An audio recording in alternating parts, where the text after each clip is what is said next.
So we are looking at pretty nice travel conditions across Texas. You can find some European towns. There's on the internet a list of your Texas European vacation, right? That was really popular during COVID. But anyway, taking a look at our forecast, you do see storms that are moving across the Texas Panhandle into Lubbock. That's where most of the storm activity is going to remain. So if you're traveling to the major cities, especially today, tomorrow, Dallas has a chance for a few storms, but that's a low chance. It's more spotty than that icon's really giving way. Sunday, we're going to start to see the cloud coverage increase across the state. And then Monday is actually when we start to see a chance for more rain in the area. So breaking it down for you on Futurecast now, essentially we've got a dry lane that's kind of set up to our west. That's going to fire off storms this evening. None of those storms will really make it into South Texas. Lubbock, again, kind of the bullseye for some of this activity. We'll continue that into Saturday evening.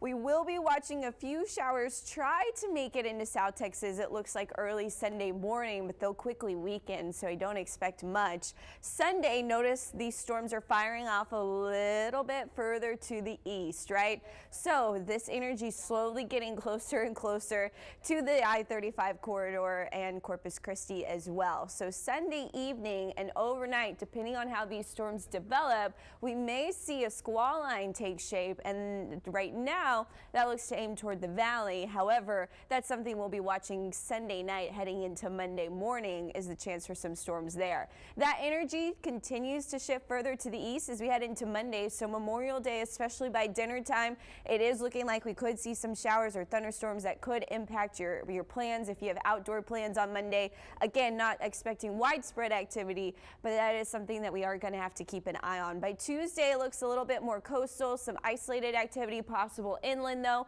with some of the more heavier rainfall totals along the coast. It does look like we will see anywhere between really 1/4 of an inch to 1/2 an inch across much of the region with these storms. However, it is important to remind you that they are going to be spotty. So some areas will see higher amounts and some areas will almost see no rain at all. If you are staying close to home, maybe head to the beach for the weekend. We are going to see a temperature of 84 degrees. Wind today mostly out of the east-northeast, shifting easterly by this evening.